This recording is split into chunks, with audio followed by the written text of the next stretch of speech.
ஓம் நம சிவாய. பக்தர் கோடி அனைவருக்கும் பணிவான வணக்கம்.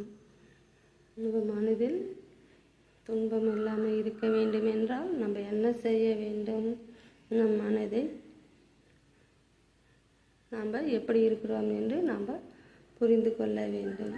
நம்ம எப்படி நடந்து கொள்கிறோம், நம்ம எப்படி எதற்காக கஷ்டப்படுகிறோம் என்று நம் மனதை நாம் கேள்வி கேட்டுக்கொண்டாலே இந்த மனது தூய்மையாக இருக்க கற்றுக் கொடுக்கும். இந்த மனதை நாம் சரி செய்து இருந்தாலே இந்த மனம் என்றைக்கும் துன்பமாக இருக்காது. நாம் இறைவனை நினைக்கும் பொழுது நம்மளுக்கு எல்லாவித நிம்மதியும் நம்மளுக்கு இந்த மனதுக்கு இறைவன் கற்றுக் கொடுப்பார், ஞானத்தையும் கொடுப்பார்.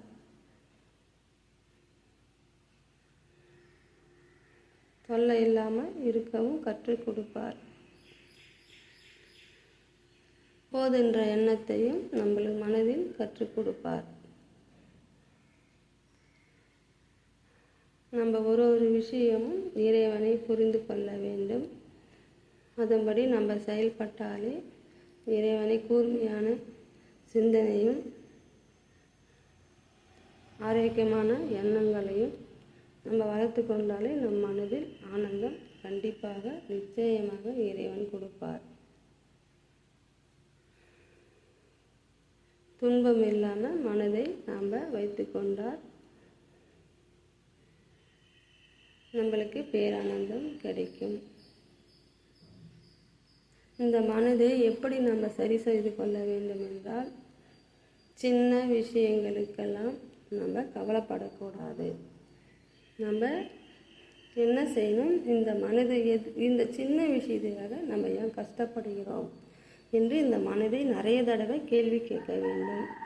இந்த மனதை இதற்காகவா நம்ம கஷ்டப்படுகிறோம் அப்படி என்று நம்ம மனதில் சொன்னாலே அது ஆழ்ந்தமாக பதிந்துவிடும், ஆழ பதிந்து விடும். ஆழ பதியும் பொழுது நம்மளுக்கு கஷ்டம் இல்லாமல் இருக்க இந்த மனசு கற்றுக் கொடுக்கும். நம்ம என்றைக்கும் ஒரே நிலையில் நம்ம பேரானந்தமாக இறைவன் பெயரை சொல்லி நம்ம நன்றாக இருக்க கற்றுக் கொடுப்பார். இதுதான் ஒரு விஷயமும் நிம்மதி வேணுன்றவங்களுக்கு இது புரிந்து கொள்ளலாம். யாருக்கெல்லாம் நிம்மதி வேண்டுமோ அவங்க மனதை அவங்க சரி செய்து கொண்டாலே இறைவன் நிச்சயமாக உண்மையாக இறைவன் நம்ம திருவடி அடையிற வரைக்கும், இறைவன் திருவடி அடைந்து சிவலோகபதி அடையிற வரைக்கும் நம்மளுக்கு துன்பம் இல்லாமல் வாழ்க்கை இறைவன் கொடுப்பார். ஒவ்வொருவரும் மனதை எப்படி இருக்கிறோம் என்று சரி செய்து வைத்தாலே இறைவன் நம்ம சிவலோகபதி அடையிற வரைக்கும் இறைவன் துன்பம் இல்லாமல் வாழ்க்கையை நம்மளுக்கு கற்றுக் கொடுப்பார். இது உண்மையான விஷயம், இது சத்தியமாக சொல்கிற விஷயம். ஒருவரும் மனதை யாருக்கெல்லாம் இன்பம் வேண்டுமோ அவங்க துன்ப நிலையை விட்டு விலகி வந்து இன்பமாக இருந்தால் கண்டிப்பாக இறைவன் பேரானந்தத்தை கொடுப்பார்.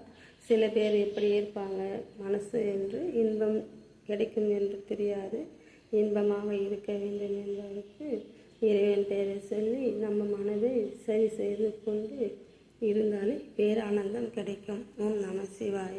திருவடியே சரணம். பக்தர் கோடி அனைவருக்கும் பணிவான வணக்கம்.